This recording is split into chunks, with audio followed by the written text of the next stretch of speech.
വിദ്യാർത്ഥികളെ, നമ്മളിന്ന് ഡിസ്കസ് ചെയ്യാൻ പോകുന്നത് കോൺസെൻട്രേഷൻ ഓഫ് സൊല്യൂഷൻസ്. അതായത് സൊല്യൂഷൻ്റെ കോൺസെൻട്രേഷൻ എന്ന് പറഞ്ഞാൽ എന്താണ്, അല്ലെങ്കിൽ കോമ്പോസിഷൻ എന്ന് പറഞ്ഞാൽ എന്താണ്, അതെങ്ങനെ എക്സ്പ്രസ് ചെയ്യാം എന്നുള്ളതാണ് നമ്മളിന്ന് പഠിക്കാൻ പോകുന്നത്. അപ്പോൾ കോൺസെൻട്രേഷൻ ഓഫ് സൊല്യൂഷൻ എന്ന് പറഞ്ഞാൽ എന്താണ്?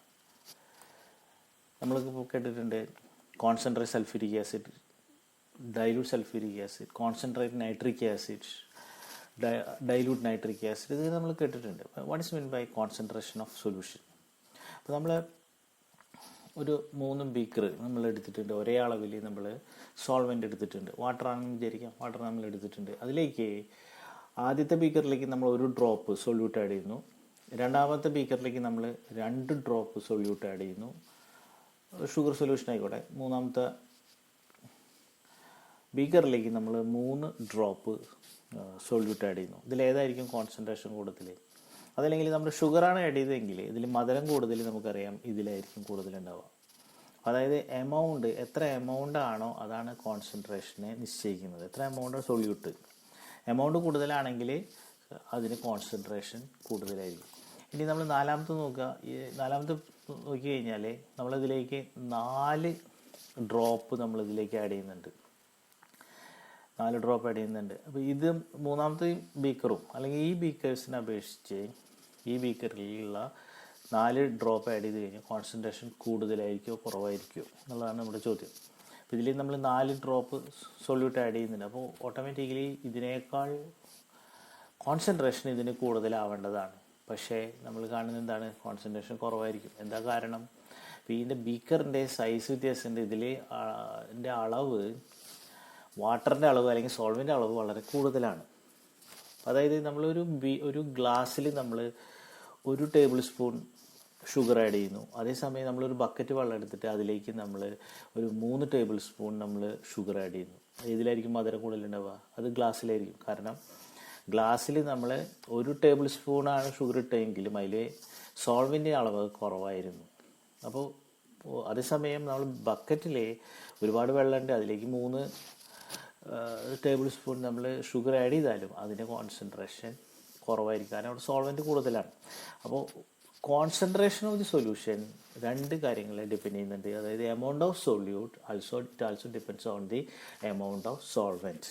അപ്പോൾ അതുകൊണ്ട് തന്നെ ഡെഫിനിഷൻ ഇങ്ങനെ നമുക്ക് പറയാം: the concentration of solution is the amount of solute present in a definite amount of solvent. The amount of solute present in a definite amount of solvent is called concentration of the solution. ഒരു particular amount സോൾവെൻറ്റിൽ, അത് 100 gram എന്നൊരു സാധാരണ പറയാറുണ്ട്, അല്ലെങ്കിൽ 1 litre എന്ന് പറയാറുണ്ട്, അല്ലെങ്കിൽ 1 കിലോഗ്രാം എന്നൊക്കെ നമുക്ക് പറയാം.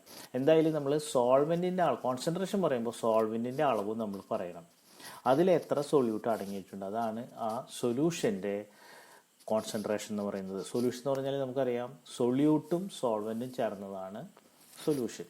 അപ്പോൾ അതിൽ ഒരു പർട്ടിക്കുലർ എമൗണ്ട് സോൾവെൻറ്റിൽ എത്ര എമൗണ്ട് സൊല്യൂട്ട് ഉണ്ട് അതാണ് അതിൻ്റെ കോൺസെൻട്രേഷൻ. അപ്പോൾ അതിൽ താരതമ്യേന സൊല്യൂട്ടിൻ്റെ അളവ് കുറവാണെങ്കിൽ അത് ഡൈല്യൂട്ട് സൊല്യൂഷൻ ആയിരിക്കും.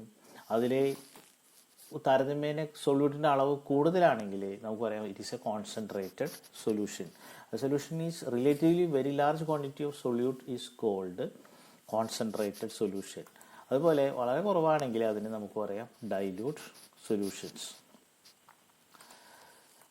അപ്പോൾ ഇത്രയേ ഉള്ളൂ കോൺസെൻട്രേഷൻ എന്ന് പറയുന്നത്. ഈ കോൺസെൻട്രേഷൻ അപ്പോൾ അതിലുള്ള സൊല്യൂട്ടിൻ്റെ എമൗണ്ടിനെയും അതുപോലെ സോൾവെൻ്റ് എമൗണ്ടിനെയും അത് ആശ്രയിച്ചിരിക്കുന്നു.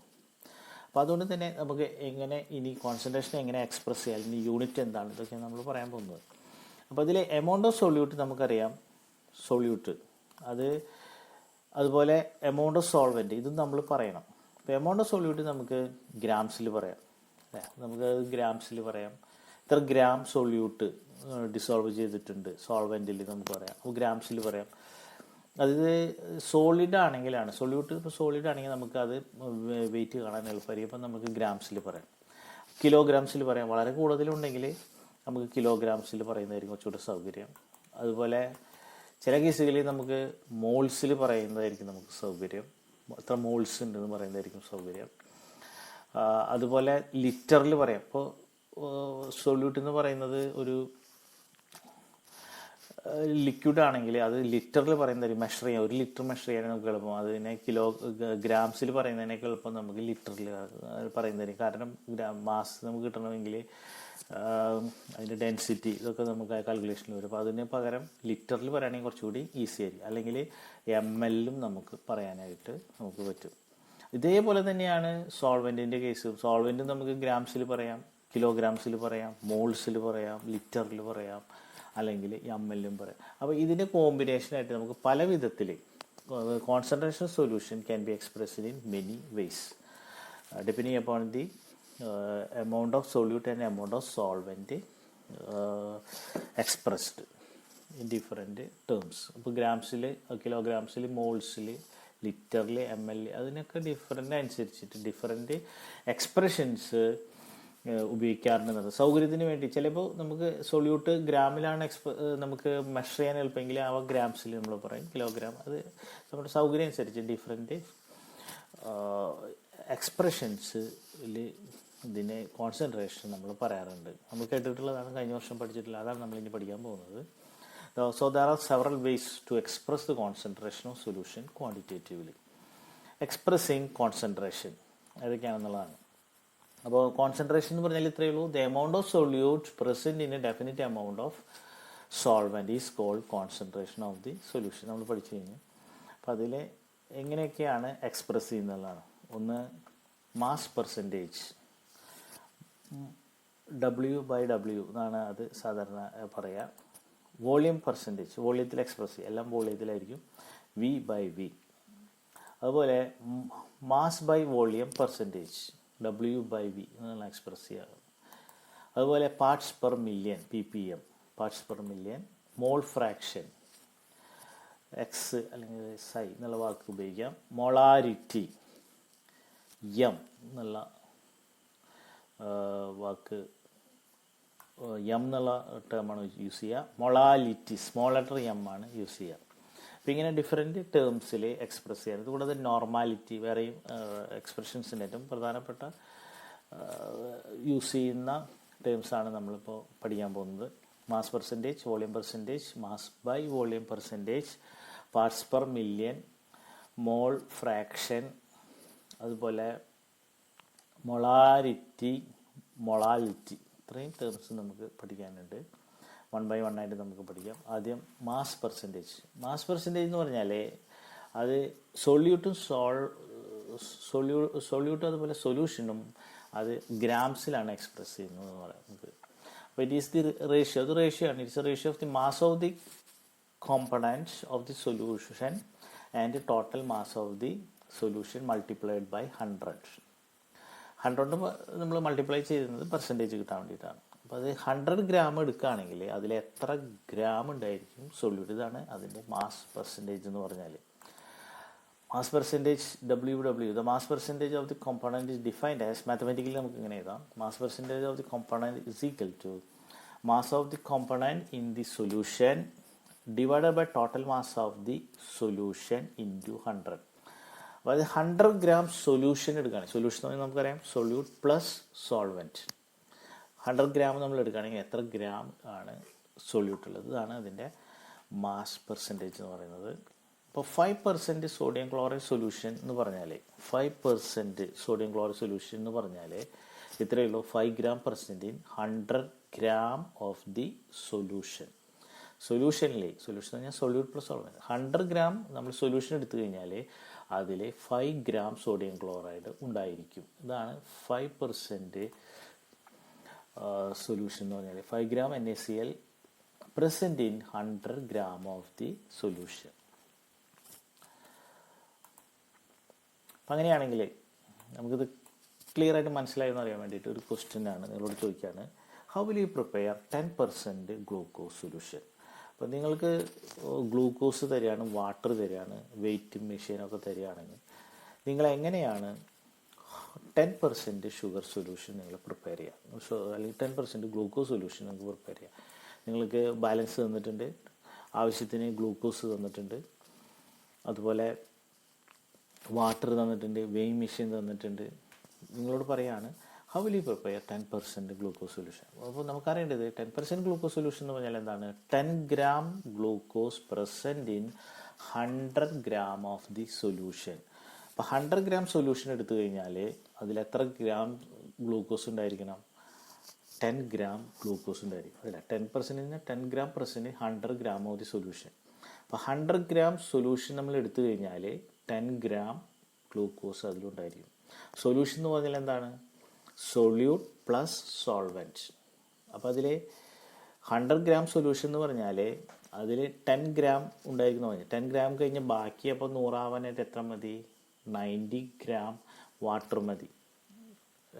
വാട്ടർ അല്ലെങ്കിൽ ഏതാണ് സോൾവെൻറ്റ് ചെയ്താൽ മതി. ഇപ്പോൾ വാട്ടർ ആണെങ്കിൽ 90 ഗ്രാം വാട്ടർ മതി. അപ്പോൾ 90 ഗ്രാം വാട്ടർ എടുക്കണമെങ്കിൽ നമ്മൾ 90 ഗ്രാം വാട്ടർ നമ്മൾ വെയിറ്റ് ചെയ്യുകയാണ്. അല്ലെങ്കിൽ 1 ml എന്ന് പറയുന്ന 1 ഗ്രാം ഈക്വലാണ്. ഡെൻസിറ്റി ഒന്നായതുകൊണ്ട്, വാട്ടറിൻ്റെ ഡെൻസിറ്റി ഒന്നായതുകൊണ്ട് 1 ml എടുക്കുന്നത് 1 ഗ്രാം സെയിമാണ്. അപ്പോൾ 90 ഗ്രാം എടുക്കാനായിട്ട് എത്ര ml എടുത്താൽ മതി?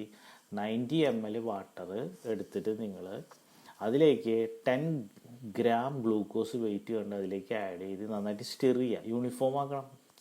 യൂണിഫോം സൊല്യൂഷൻ ആക്കി കഴിഞ്ഞാൽ, കോൺസെൻട്രേഷൻ ആക്കി കഴിഞ്ഞാൽ it will be 10% glucose solution. അപ്പോൾ അതിന് നിങ്ങൾ ചെയ്യേണ്ടത് 90 ഗ്രാം വാട്ടറാണ് എടുക്കേണ്ടത്. 90 ഗ്രാം വാട്ടർ അല്ലെങ്കിൽ 90 ml നിങ്ങൾ എടുത്താൽ മതി. അത് രണ്ട് സെയിം ആണ് നമ്മൾ പറഞ്ഞു, കാരണം ഡെൻസിറ്റി ഒന്നായതുകൊണ്ട്. അപ്പോൾ 90 ഗ്രാം വാട്ടർ എടുക്കുക, അതിലേക്ക് 10 ഗ്രാം ഗ്ലൂക്കോസ് നിങ്ങൾ ആഡ് ചെയ്യുക, നന്നായിട്ട് സ്റ്റിർ ചെയ്യുക, യൂണിഫോം കോൺസെൻട്രേഷൻ ആക്കുക. Then it will be 10% glucose solution. അല്ലാതെ നമ്മൾ 100 ഗ്രാം എടുക്കാൻ പാടില്ല. 100 ഗ്രാം എടുത്തു കഴിഞ്ഞാൽ, വാട്ടർ എടുത്തു കഴിഞ്ഞാൽ 10 ഗ്രാം പ്രസൻറ്റിൻ എത്രയായിരിക്കും? ഗ്ലൂക്കോസിൻ്റെ വെയിറ്റും വാട്ടറിൻ്റെ വെയിറ്റും കൂടി 110 ആവും. അപ്പോൾ എത്രയും 110 ഗ്രാമിലായിരിക്കും 10 ഗ്രാം ഉണ്ടാവും. അപ്പോൾ 10% ഗ്ലൂക്കോസ് സൊല്യൂഷൻ എത്രയേ ഉള്ളൂ? 10 gram glucose dissolved in 90 gram water. ഇത്രയേ ഉള്ളൂ.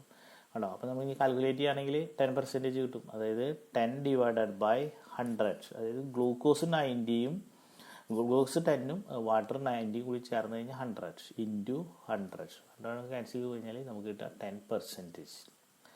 അപ്പോൾ 20% ഗ്ലൂക്കോസ് ഉണ്ടാക്കണമെങ്കിൽ ഇതേപോലെ എങ്ങനെയായിരിക്കും?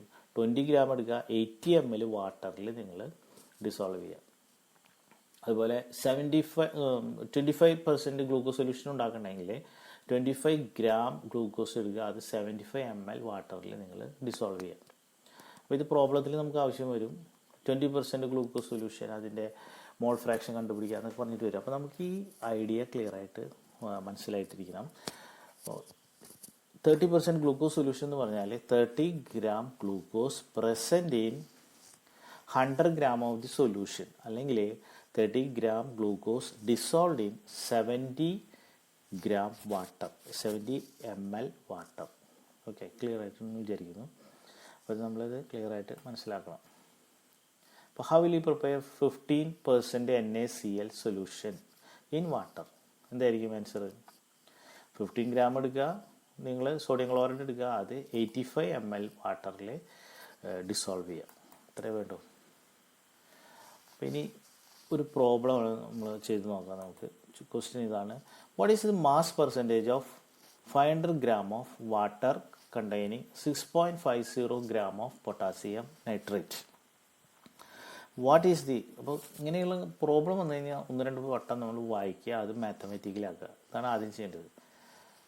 വളരെ എളുപ്പമുള്ളതായിരിക്കും, വളരെ ഡയറക്റ്റ് ക്വസ്റ്റ്യൻസ് ആണ്. മാത്തമാറ്റിക്സ് പോലെയൊന്നും അത്ര ഡിഫിക്കൽട്ടി എന്ന് പറയാൻ നമുക്കില്ല. ഇവിടെ ഇത് സിമ്പിളായിട്ട് ഡയറക്റ്റ് ആയിട്ടുള്ള ഒരു ക്വസ്റ്റ്യൻ ആയിരിക്കും. What is the mass percentage, W/W mass percentage of 500 gram of water containing 6.50 gram of potassium nitrate? അപ്പോൾ 6.50 ഗ്രാം പൊട്ടാസ്യം നൈട്രേറ്റ് 500 ഗ്രാം വാട്ടറിൽ ഡിസോൾവ് ചെയ്തിട്ടുണ്ട് എന്നുള്ളതാണ് പറയുന്നത്. അപ്പോൾ ഇവിടുത്തെ വാട്ടറിൻ്റെ എമൗണ്ട്, സോൾവെൻറ്റിൻ്റെ എമൗണ്ട് 500 ഗ്രാം ആണ്, സൊല്യൂട്ട് 6.50 ആണ്. അപ്പോൾ മാത്തമാറ്റിക്കൽ എക്സ്പ്രഷൻ നമുക്ക് എഴുതാം: mass percentage of potassium nitrate is equal to mass of solutes, അതായത് എത്രയാണ് പൊട്ടാസ്യം നൈട്രേറ്റിൻ്റെ mass, divided by mass of solution. Solution എന്ന് പറഞ്ഞാൽ എന്താണ്? പൊട്ടാസ്യം നൈട്രേറ്റും സോൾവെൻറ്റും, സൊല്യൂട്ടും സോൾവെൻറ്റും തമ്മിലുള്ള മാസ് ഇൻറ്റു 100. അപ്പോൾ എത്രയാ? മാസ് ഓഫ് സൊല്യൂട്ട് എന്ന് പറഞ്ഞാൽ 6.50 gram potassium nitrate KNO3 divided by mass of solution. Solution എന്ന് പറഞ്ഞാൽ 500 gram വാട്ടർ സോൾവെൻ്റ് ആണ്. സൊല്യൂഷൻ ആവണമെങ്കിൽ സൊല്യൂട്ടിൻ്റെ ഒരു മാസ് ആഡ് ചെയ്യണം. അപ്പോൾ 500 പ്ലസ് 6.5 gram ഇൻറ്റു 100 പെർസെൻറ്റേജ് ആക്കാൻ നമ്മൾ 100 കൊണ്ട് മൾട്ടിപ്ലൈ ചെയ്യുന്നു. അപ്പോൾ നമുക്ക് കിട്ടും 1.28% ആണ് പൊട്ടാസ്യം നൈട്രേറ്റിൻ്റെ മാസ് പെർസെൻറ്റേജ്. അപ്പോൾ 1.28% ആണ് പൊട്ടാസ്യം നൈട്രേറ്റിൻ്റെ കോമ്പോസിഷൻ എന്ന് പറയുന്നത്. അപ്പോൾ അതിൽ രണ്ട് കോമ്പണൻസ് ഉണ്ട് നമുക്കറിയാം. പൊട്ടാസ്യം നൈട്രേറ്റും ഉണ്ട്, വാട്ടറും ഉണ്ട്. അപ്പോൾ ബാക്കിയുള്ള വാട്ടർ എത്രയായിരിക്കും? ടോട്ടൽ നമുക്കറിയാം 100 ആണ്. വാട്ടറിൻ്റെയും പൊട്ടാസ്യം നൈട്രേറ്റിൻ്റെയും പെർസെൻറ്റേജ് കൂട്ടിക്കഴിഞ്ഞാൽ എത്ര കിട്ടണം? 100 കിട്ടണം. അപ്പോൾ ഇതിൻ്റെ 1.28 ആണെങ്കിൽ വാട്ടറിൻ്റെ എന്തായിരിക്കും? ഇതിൻ്റെ ബാക്കിയില്ല 100 മൈനസ് 1.28 ആയിരിക്കും. അപ്പോൾ അതായത് ഏകദേശം എത്ര വരും? 98.72 ആയിട്ട് വരും. ഇത്രയാണ് ഇതിൻ്റെ വാട്ടറിൻ്റെ പെർസെൻറ്റേജ് എന്ന് പറയുന്നത്. അപ്പോൾ ഒരെണ്ണത്തിന് കിട്ടിക്കഴിഞ്ഞാൽ രണ്ടാമത്തെ രണ്ട് കോമ്പണൻസ് ഉള്ളതെങ്കിൽ ബൈനറി സൊല്യൂഷൻ ആണെങ്കിൽ ഒന്നിൻ്റെ മാസ് പെർസെൻറ്റേജ് കിട്ടിക്കഴിഞ്ഞാൽ അടുത്തതിൻ്റെ മാസ് പെർസെൻറ്റേജ് കിട്ടണമെങ്കിൽ നമ്മൾ അത് 100-ൽ നിന്ന് മൈനസ് ചെയ്താൽ മതി. അല്ലെങ്കിൽ ഇതേപോലെ തന്നെ നമുക്ക് കാൽക്കുലേറ്റ് ചെയ്യാം. അപ്പോൾ അതായത് വാട്ടറിൻ്റെ മാസ് പെർസെൻറ്റേജ് കിട്ടാൻ വാട്ടറിൻ്റെ 500 gram മുകളിൽ ചെയ്ത് 500 ഡിവൈഡഡ് ബൈ 500 പ്ലസ് 6.5 ഇൻറ്റു 100. അതും ഇതിൽ നിന്ന് 100 മൈനസ് ചെയ്താൽ കിട്ടുന്ന വാല്യൂ സെയിം ആയിരിക്കും. അങ്ങനെയും നമുക്ക് കണ്ടുപിടിക്കാം. അല്ലെങ്കിൽ ഒരെണ്ണിന് കിട്ടിക്കഴിഞ്ഞാൽ രണ്ടാമത്തെ കോമ്പണൻറ്റിൻ്റെ മാസ് പെർസെൻറ്റേജ് കിട്ടണമെങ്കിൽ 100-ൽ നിന്ന് മൈനസ് ചെയ്താൽ മതിയാവും. ഓക്കെ. അപ്പോൾ ഈ പ്രോബ്ലം അടുത്തൊരു പ്രോബ്ലമാണ്. ഇത് ഇൻ ടെക്സ്റ്റ് ക്വസ്റ്റ്യൻ ആണ്. നിങ്ങൾ ഇത് ഒന്ന് എഴുതിയെടുക്കുക. ഈ വീഡിയോ ഒന്ന് പോസ് ചെയ്തിട്ട് നിങ്ങൾ ഈ ക്വസ്റ്റ്യൻ എഴുതിയെടുക്കുക. എന്നിട്ട് നിങ്ങൾ നിങ്ങളുടെ നോട്ട് ബുക്കിൽ ഈ പ്രോബ്ലം ചെയ്ത് എനിക്ക് ഫോട്ടോ എടുത്തിട്ട് എനിക്ക് അയച്ചു തരാം. ഓക്കെ. ഇതിൻ്റെ ആൻസർ പിന്നെ ഞാൻ ഇതെങ്ങനെ ചെയ്യാമെന്നുള്ളത് ഇങ്ങനെ അടുത്ത നിങ്ങൾക്ക് അയച്ചു തരാം. ഇതിൻ്റെ ആൻസർ പിന്നീട് നിങ്ങൾക്ക് അയച്ചു തരാം. ഓക്കെ, കിട്ടിയില്ലെങ്കിൽ. ഓക്കെ. ഇനി അടുത്ത് നമ്മൾ പഠിക്കാൻ പോകുന്നത് വോളിയം പെർസെൻറ്റേജ് ആണ്. V/V എന്ന് പറയുന്നത്. ഇപ്പം ഇതേപോലെ തന്നെയാണ്. ഇത് നേരത്തെ നമ്മൾ മാസ് ബൈ മാസാണ് എടുത്ത് 2 ഗ്രാമിലാണ്. ഇവിടെ വോളിയാണ് നമ്മൾ എടുക്കുന്നത് മാത്രമേ ഉള്ളൂ. അപ്പോൾ ഇത് ചില സൊല്യൂട്ടും അതുപോലെ സൊല്യൂഷനും ഒക്കെ ലിക്വിഡ് സ്റ്റേറ്റിലാണെങ്കിൽ നമ്മൾ ഈ എക്സ്പ്രഷനാണ് സാധാരണ നമുക്ക് എളുപ്പം വോളിയത്തിൽ മെഷർ ചെയ്യാനായിട്ട് എളുപ്പം. അതുകൊണ്ട് വോളിയം പെർസെൻറ്റേജിലാണ് അങ്ങനെയുള്ള കേസുകളിൽ നമ്മൾ എക്സ്പ്രസ് ചെയ്യാം. ഇപ്പോൾ ഹൈഡ്രജൻ പെറോക്സൈഡ് ഇതൊക്കെ നമ്മൾ ഈ രീതിയിൽ നമുക്ക് എക്സ്പ്രസ് ചെയ്യാനായിട്ട് പറ്റും. അപ്പോൾ അതിൻ്റെ നേരത്തെ പറഞ്ഞ പോലെ തന്നെ volume percentage is equal to volume of the component divided by total volume of the solution into 100. Volume of the component divided by total volume of the solution. നേരത്തെ മാസമായിരുന്നു, അത് ദിവസം ഇവിടെ വോളിയം തന്നിട്ട് ഇൻറ്റു 100. പെർസെൻറ്റേജ് കിട്ടാൻ 100 കൊണ്ട് multiply ചെയ്തു. ഇത്രയേ ഉള്ളൂ. മാത്തമാറ്റിക്കലി നമുക്ക് ഇങ്ങനെ എഴുതാം. Volume of component of solution divide by total volume of the solution into 100. അപ്പോൾ അതായത് എത്തനോൾ 10 ml എത്തനോൾ 100 ml സൊല്യൂഷനിലാണെങ്കിൽ എത്ര പെർസെൻറ്റേജ് ആയിരിക്കും? 10 ml എത്തനോൾ നമ്മൾ 100 ml സൊല്യൂഷനിലാണുള്ളത്. സൊല്യൂഷൻ. അപ്പോൾ what is the amount of the volume of solute present in 100 ml of സൊല്യൂഷനാണ്. അപ്പോൾ 100 ml 10 ഉണ്ടെങ്കിൽ അതിൻ്റെ പെർസെൻറ്റേജ് എത്രയാണ്? 10% ആണ്. എത്തനോളിൻ്റെ പെർസെൻറ്റേജ് 10% ആണെന്ന് നമുക്ക് പറയാം. കാൽക്കുലേറ്റ് ചെയ്ത് കഴിഞ്ഞാൽ 10/100 ഇൻറ്റു 100 10% എന്ന് പറയാം. ഇപ്പോൾ 30% ആണെങ്കിൽ 30 ml present in 100 ml of the solution. അപ്പോൾ ഇത്രയേ ഉള്ളൂ. ഇനി മാസ് ബൈ വോളിയം പെർസെൻറ്റേജ് ആണ് വേറൊരു യൂണിറ്റ്. ഇത് സാധാരണ ഇതിൽ ഫാർമസ്യൂട്ടിക്കലായിട്ടുള്ള കാര്യങ്ങൾ, മെഡിസിൻസ്, അതുപോലെ ടോണിക്കുകൾ, ഇതൊക്കെയാണ് സാധാരണ ഗതിയിൽ ഈ രീതിയിൽ എക്സ്പ്രസ് ചെയ്യാറ്. അപ്പോൾ അത് സൊല്യൂട്ട് നമ്മൾ ഗ്രാംസിൽ എക്സ്പ്രസ് ചെയ്യും, അതുപോലെ സൊല്യൂഷൻ നമ്മൾ ml ആണ് നമ്മൾ എക്സ്പ്രസ് ചെയ്യുക. അപ്പോൾ it is the mass of solute dissolved in 100 ml of the solution. എത്ര ഗ്രാമാണ് സൊല്യൂട്ട് 100 ml ഉള്ളത്, അതാണ് അതിൻ്റെ മാസ് ബൈ വോളിയം പെർസെൻറ്റേജ് എന്ന് പറയുന്നത്. മറ്റൊന്നാണ് പാർട്സ് പെർ മില്യൺ എന്ന് പറയുന്നത്. Parts per million.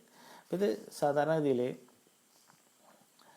Parts per million എന്ന് പറഞ്ഞാൽ സാധാരണ ഇതിൽ ട്രേസ് എമൗണ്ട്, ചിലർക്ക് ട്രേസ് എമൗണ്ടുകൾ ഉണ്ടാവുള്ളൂ. അപ്പോൾ അതായത് ഒരു എക്സാമ്പിൾ പറയുകയാണെങ്കിൽ നമ്മളെ അന്തരീക്ഷത്തിലുള്ള കാർബൺ ഡൈ ഓക്സൈഡിൻ്റെ അളവ്, അന്തരീക്ഷത്തിലുള്ള ഇനർട്ട് ഗ്യാസുകളുടെ അളവ്, അല്ലെങ്കിൽ സീ വാട്ടറിലുള്ള ഓക്സിജൻ്റെ അളവ്, അല്ലെങ്കിൽ സീ വാട്ടറിലുള്ള NaClൻ്റെ അളവ്, അതുപോലെ നമ്മുടെ ബ്ലഡിലുള്ള ഓക്സിജൻ്റെ അളവ്, ഇങ്ങനെയുള്ള കേസൊക്കെ നമ്മൾ നോക്കുകയാണെങ്കിൽ വളരെ വളരെ കുറവായിരിക്കും. 0.00005 ഒക്കെ ആയിരിക്കും നമ്മൾ 100 ml എടുക്കുകയാണെങ്കിൽ. അപ്പോൾ മാസ് പെർസെൻറ്റേജ് പറയുകയാണെങ്കിൽ നമുക്ക് 0.0005% എന്നൊക്കെ പറയേണ്ടി വരും. അപ്പോൾ അങ്ങനെയുള്ള കേസിൽ നമ്മൾ പറയുക 1 മില്യൺ എടുത്തു കഴിഞ്ഞാൽ എത്ര ഗ്രാം ഉണ്ടായിരിക്കും, അല്ലെങ്കിൽ 1 മില്യൺ വോളിയം എടുത്തു കഴിഞ്ഞാൽ എത്ര വോളിയം ഉണ്ടായിരിക്കും. അപ്പോൾ ഈ രീതിയിലാണ് നമ്മൾ എക്സ്പ്രസ് ചെയ്യാനാണ്. ട്രേസ് എമൗണ്ടുള്ള സബ്സ്റ്റൻസിനെ നമ്മൾ എക്സ്പ്രസ് ചെയ്യാനാണ് പാർട്സ് പെർ മില്യൺ എന്നുള്ള യൂണിറ്റ് നമ്മൾ യൂസ് ചെയ്യുക. അപ്പോൾ ഓക്സിജൻ ഇൻ വാട്ടർ വളരെ ട്രേസ് എമൗണ്ടേ ഉള്ളൂ. അപ്പോൾ അത് നമുക്കൊരു കൗണ്ട് ചെയ്യാൻ പറ്റുന്ന ഒരു നമ്പറാക്കി മാറ്റാൻ വേണ്ടിയിട്ടാണ്. ഒരു 100 ml എടുക്കുകയാണെങ്കിൽ വളരെ കുറവുണ്ടാവുള്ളൂ, 0.0005. അതേസമയം 1 മില്യൺ എടുക്കുകയാണെങ്കിൽ, മില്യൺ എമൗണ്ട് നമ്മൾ എടുക്കുകയാണെങ്കിൽ ഓക്സിജൻ വളരെ വളരെ കൂടുതലായിരിക്കും. അപ്പോൾ ഒരു എണ്ണൽ സംഖ്യയായിട്ട് നമുക്ക് പറയാൻ പറ്റുന്ന രീതിയിലേക്ക് ഉള്ളൊരു എമൗണ്ട് കിട്ടും. അപ്പോൾ അതല്ലെങ്കിൽ നമ്മൾ 100 എടുക്കുകയാണെങ്കിൽ, മാസ് പെർസെൻറ്റേജിൽ എടുക്കുകയാണെങ്കിൽ അതിൻ്റെ അളവ് 0.00005 എന്നൊക്കെ ആയിരിക്കും. അപ്പോൾ അതിനെ ഒരു നമ്പർ കുറച്ചുകൂടി മീനിങ് ആയിട്ടുള്ള അല്ലെങ്കിൽ വലിയൊരു എമൗണ്ട് ആക്കി മാറ്റാനായിട്ടാണ് നമ്മൾ സാധാരണ ട്രേസ് എമൗണ്ട് ഉള്ളതൊക്കെ പാർട്സ് പെർ മില്യൺ ppmലാണ് നമ്മൾ എക്സ്പ്രസ് ചെയ്യുക. Oxygen in sea water, oxygen in blood, അതുപോലെ carbon dioxide in atmosphere, ഇതൊക്കെ ഇങ്ങനെയുള്ള കേസുകളിലൊക്കെ നമ്മൾ പാർട്സ് പെർ മില്യൺ എന്നുള്ള യൂണിറ്റിലാണ് നമ്മൾ എക്സ്പ്രസ് ചെയ്യുക. അപ്പോൾ പാർട്സ് പെർ മില്യൺ എന്ന് പറഞ്ഞാൽ can be defined as the ratio of number of parts of component to the total number of parts of all the component of the solution multiplied by 10⁶. ഇപ്പോൾ 1 million കൊണ്ട് നമ്മൾ multiply ചെയ്യാം. Parts എന്ന് ഉദ്ദേശിക്കുന്നത് അത് നമുക്ക് ഗ്രാമിൽ എക്സ്പ്രസ് ചെയ്യാം, അതുപോലെ അപ്പോൾ രണ്ടും ഗ്രാമിൽ തന്നെ എക്സ്പ്രസ് ചെയ്യാം. റേഷ്യോ ആണ്.